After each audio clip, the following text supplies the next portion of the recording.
or Bratok? ToD or Bratok, it's difficult. From a casting point of view, I would love to see ToD win this. If he ties it up into an ace match, always produces really good games because there's so much on the line. The players are going to be playing really safe and really careful, really macro-oriented, and don't want to lose to anything weird. And that would be so much fun to see. With an ace match with this much on the line, I would definitely sign up for that. What about you, Maddles?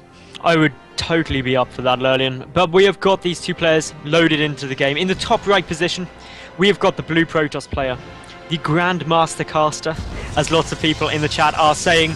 It is ToD. And his opponent down in the bottom left. His opponent currently 1-0 up in this game, on the cusp of qualifying for the Challenger division of WCS EU. From Team Empire, the Red Terran player, Bratok. Yep, Protoss vs Terran on Daybreak, a map that we've seen so many games on.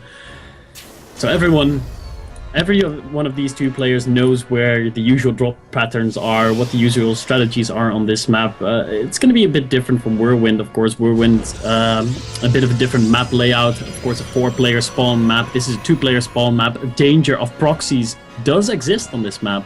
It could be that Bratok, since he's up a game, he could be proxying ToD, but ToD not quite scouting for that. He's just gonna trust his instincts and be able to hold off any cheese in the scenario that it would be thrown at him, which is obviously not now.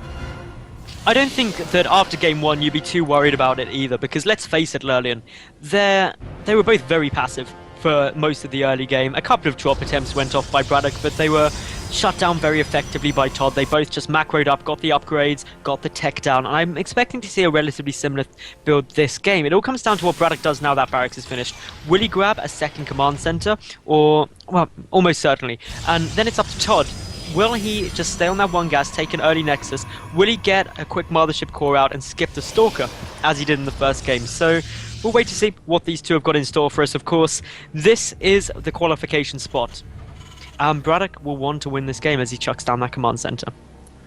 Yeah, both players going to be playing it safe and steady. That is what I was expecting out of ToD for sure. Out of Bratok, not so much. He could have tried to do something really tricky, and we still might see him do something tricky. He hasn't made a tech choice just yet. I mean, he's just now getting his command center on the way. His first Marine is about to...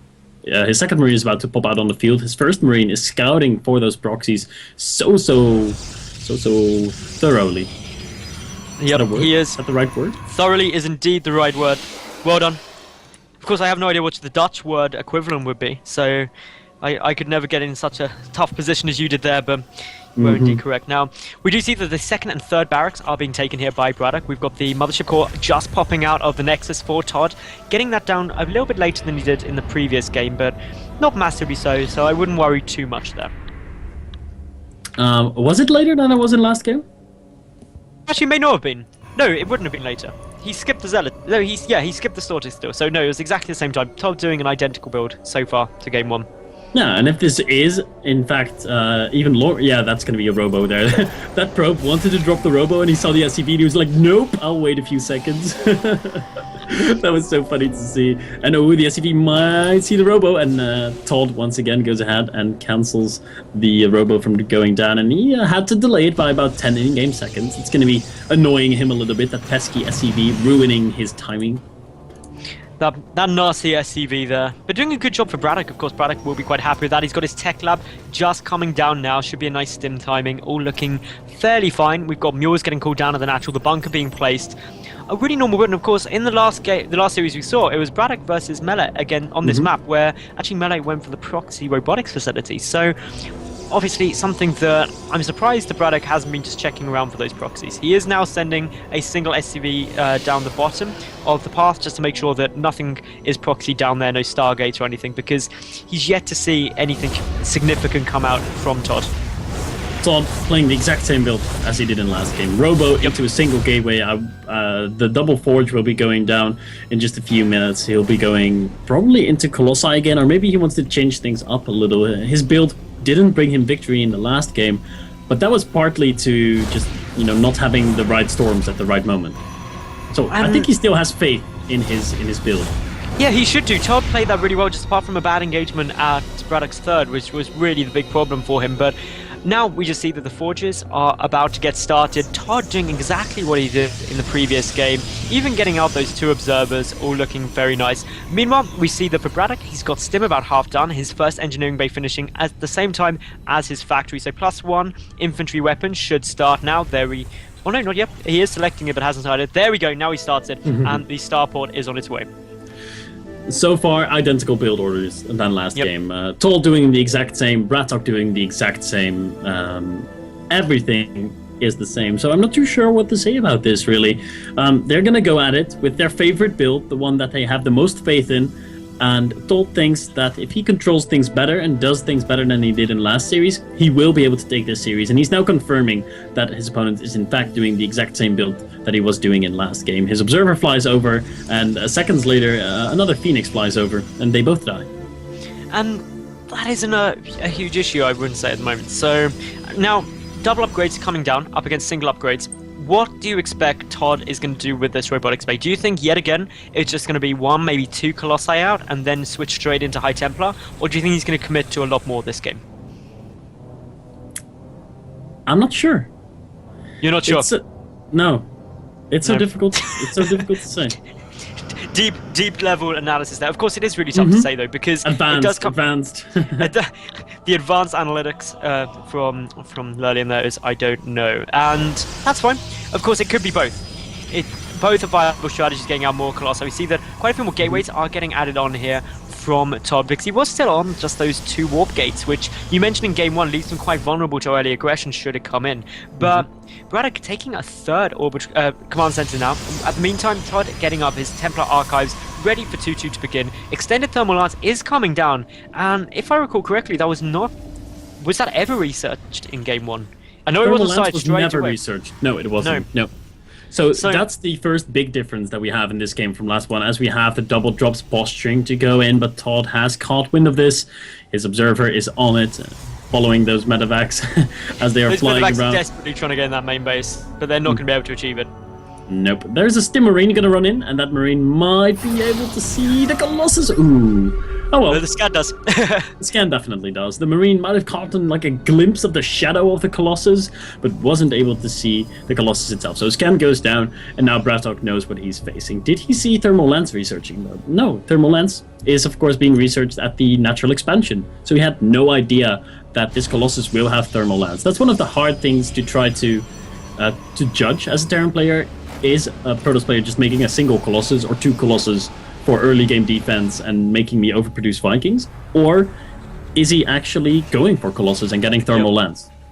But for the moment, we just see that Bratok is pumping out a good number of Vikings, and that's actually going to bode very well for him. His 3rd Orbit Command being up is also really helpful, because for the moment, ToD is still on 2 bases. He's actually behind now by 2 workers, plus, of course, the mules, which means that the economy for Bratok looking quite good. But 2-2 upgrades are getting kind of boosted out here for ToD. There will be a quarter done. Compare that to 1-1, which is just on its way out at the moment for Bratok, means the upgrade advantage for ToD is going to be really helpful. Blink, once more, getting researched here. That's going to aid with the drop defense. The 2nd engineering bay coming down here for Bratok, as well as the armory, so we'll be able to start the 2-1 upgrades as soon as, 2-2 upgrades as soon as that is completed. It's going to be huge, the upgrade advantage that ToD is going to have. With only 1 engineering bay for the early portion of this game, Bratok is going to be down 2 full upgrades in a second.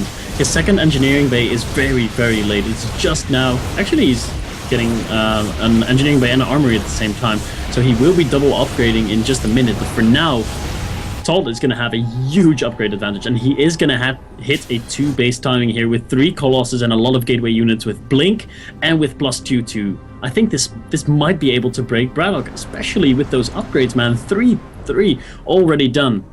That's 2-2 already done. That's huge.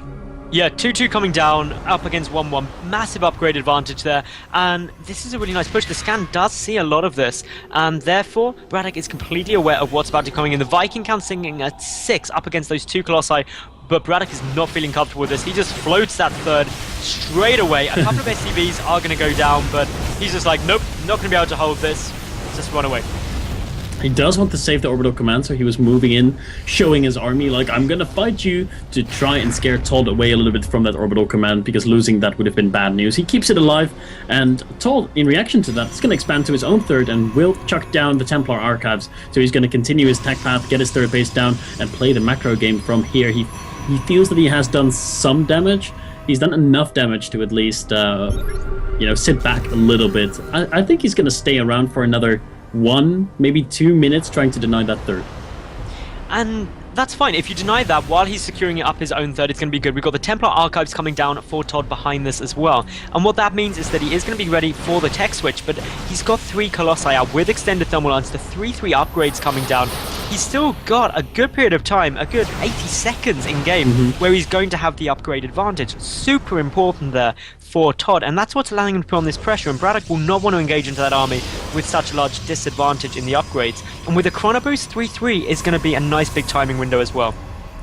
Yep, ToD is going to have what he didn't have in last game. Last game he also wanted to have the upgrade advantage to be able to win him battles, but then he wasn't able to do it because Bratok got such an early double engineering bay that he was able to keep up and even surpass ToD at some point. But in this scenario, ToD is going to be up so far in the upgrades, and it's going to be difficult for Bratok to engage in here. A Viking is attempting to be sniped here. I don't think he actually got a Viking there, but he killed a Marine. He did manage to kill 1 Marine. Well done. Well done, all it. those Blink Stalkers.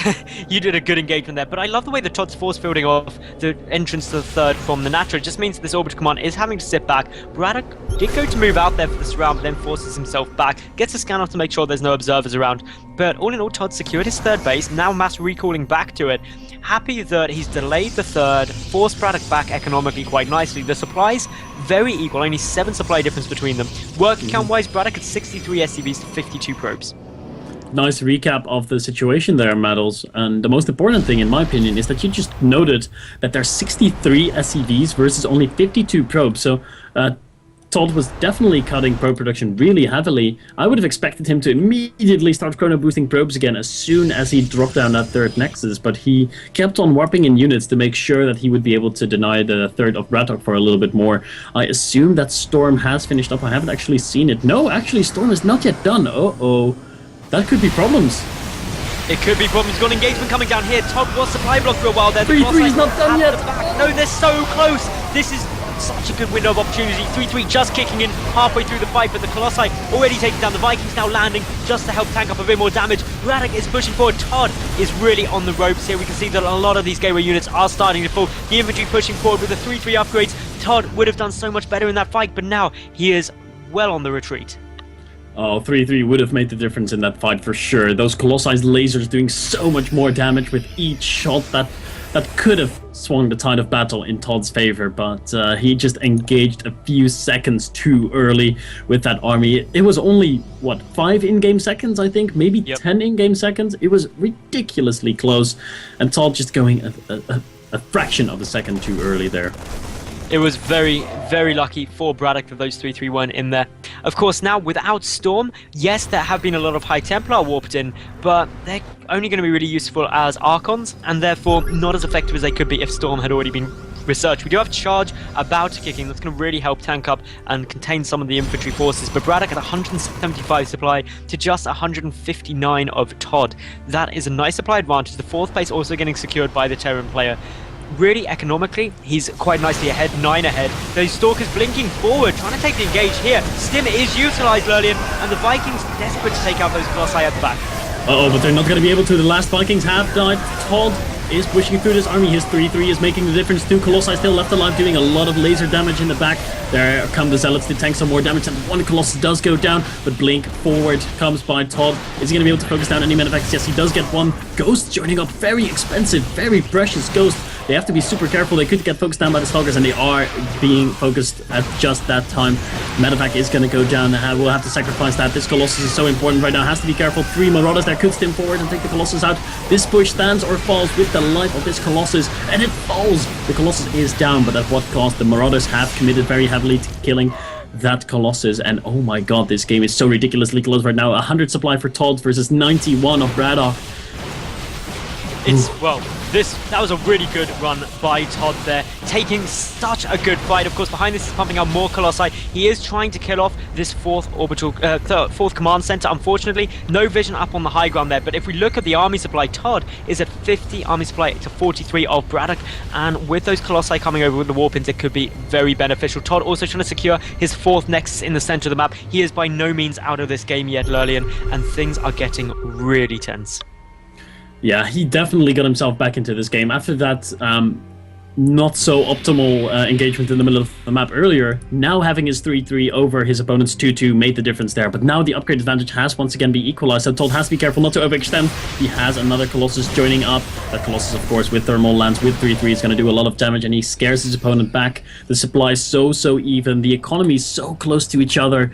And the upgrades also very similar. I think we need to see ToD get Storm, though. He needs to invest in that, I feel. Yeah, he desperately does need Storm. It's essential in the later stage of the game. It would allow him to get that extra additional splash damage out in the engagements. But you rightly pointed out, Lurlian, upgrades are now level. We've also got a double drop heading towards the third base of ToD. That could do a lot of damage. In terms of defense there is no cannons, no units. That could be crushing. But at the same time, ToD moving in towards the third base of Bratok, which is equally quite undefended.